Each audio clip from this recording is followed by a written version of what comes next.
Николай Носов, Бобик в гостях у Барбоса. Жил-был пес Барбоска, у него был друг кот Васька. Они оба жили у дедушки. Дедушка ходил на работу, Барбоска сторожил дом, а кот Васька мышей ловил. Однажды дедушка ушел на работу, кот Васька убежал куда-то гулять, а Барбос остался один. От нечего делать он залез на подоконник и стал смотреть в окно. Ему было скучно, вот он и зевал по сторонам.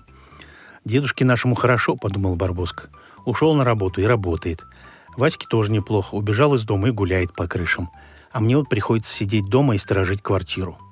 В это время по улице бежал Барбоскин приятель Бобик. Они часто встречались во дворе и играли вместе. Барбос увидел приятеля и обрадовался. «Эй, Бобик, куда бежишь?» «Никуда», — говорит Бобик. «Так, бегу себе просто. А ты чего дома сидишь? Пойдем гулять». «А мне нельзя». Дедушка велел дом стеречь. «Ты лучше ко мне в гости заходи. А не прогонит никто?» «Да нет, дедушка на работу ушел. Никого дома нет. Лезь прямо в окно». Бобик залез в окно и стал осматривать комнату. «Тебе хорошо», — говорит он Барбосу. «Ты в доме живешь, а я вот в конуре. Теснота, понимаешь, и крыша протекает. Неважные условия». «Да», — ответил Барбос. «У нас квартира хорошая. 2 комнаты с кухней и еще ванная. Ходи где хочешь». «А меня даже в коридор хозяева не пускают», — пожаловался Бобик. «Говорят, я дворовый пес, поэтому должен жить в конуре. Один раз зашел в комнату, что было. Закричали, заохали, даже палкой по спине стукнули». Он почесал лапой за ухом, потому что увидел на стене часы с маятником и спрашивает. «А что это у вас за штука? На стене висит. Все тик-так да тик-так. А внизу болтается». «Это часы», — ответил Барбос. «Разве ты часов никогда не видел?» «Нет. А для чего они?» Барбос и сам не знал толком, для чего часы, но все-таки принялся объяснять.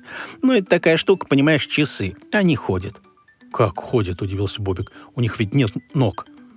«Ну, понимаешь, это только так говорится, что ходят. А на самом деле они просто стучат, а потом начинают бить». «Ого, так они еще и дерутся?» «Да нет.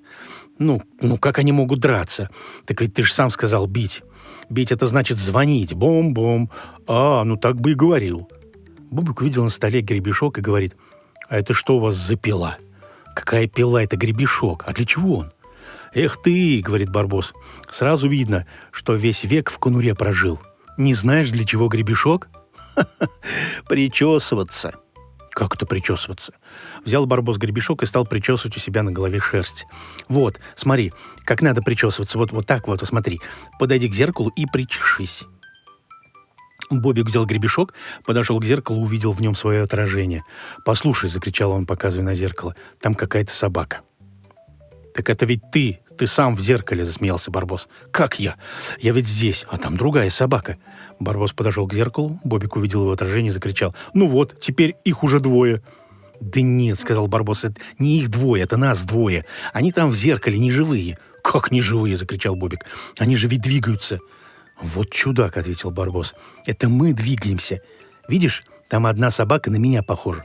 «Верно, похожа», — обрадовался Бобик. «Точь в точь, как ты. А другая собака похожа на тебя». «Что ты?» — ответил Бобик. «Там какая-то противная собака, и лапы у нее кривые, такие же лапы, как у тебя».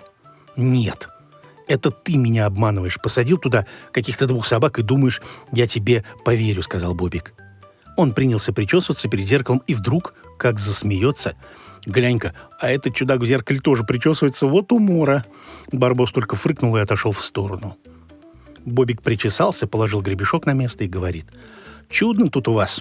Часы какие-то, зеркала с собаками, разные финтифлюшки и гребешки.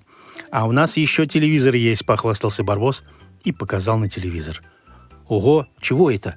«Это такая штука, она все делает, поет, играет, даже картины показывает». «Вот этот ящик? Ну да». «Ну, это враки. Честное слово. А ну, пусть заиграет». Барбос включил телевизор, послышалась музыка. Собаки обрадовались и давай прыгать по комнате, плясали, из сил выбились. «А мне даже есть захотелось», — говорит Бобик. «Садись за стол, я сейчас тебя угощать буду», — предложил Барбос. Бобик уселся за стол, Барбоска открыл буфет, видит, там блюдо с киселем стоит. И на верхней полке большой пирог. Он взял блюдо с киселем, поставил на пол, а сам полез на верхнюю полку за пирогом. Взял его, стал вниз спускаться и попал лапой в кисель.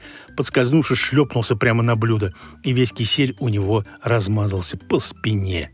«Бобик, иди скорее, кисель есть!» – закричал Барбос. Бобик прибежал. «Где кисель?» «Да вот, у меня на спине, облизывай». Бобик давай ему спину облизывать. Ох, и какой вкусный кисель!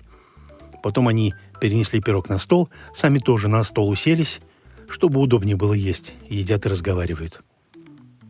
«Тебе хорошо живется», — говорит Бобик. «У тебя все есть». «Да», — говорит Барбос, — «я живу хорошо. Что хочу, то и делаю.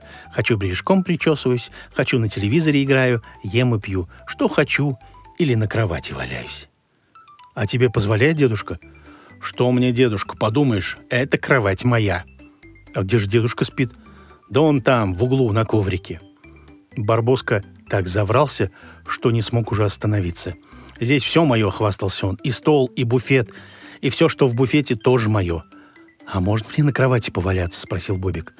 «Я ни разу в жизни еще на кровати не спал». «Ну, пойдем поваляемся», — согласился Барбос. Они улеглись в кровать. Бобик увидел плетку, которая висела на стене, спрашивает: «А для чего это у вас здесь плетка?» «Ну это для дедушки. Если не слушаться, я его плеткой», — ответил Барбос. «Это хорошо», — одобрил Бобик. Лежали они на кровати, лежали, пригрелись, да и заснули. Не услышали даже, как дедушка с работы пришел. Он увидел на своей кровати двух псов, взял со стены плетку и замахнулся на них.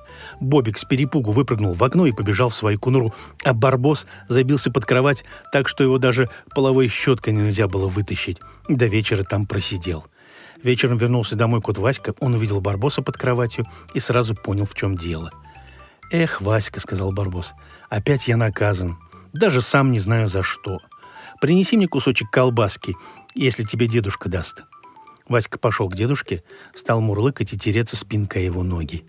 Дедушка дал ему кусочек колбаски. Васька половину сам съел, а другую половинку отнес под кровать Барбоске.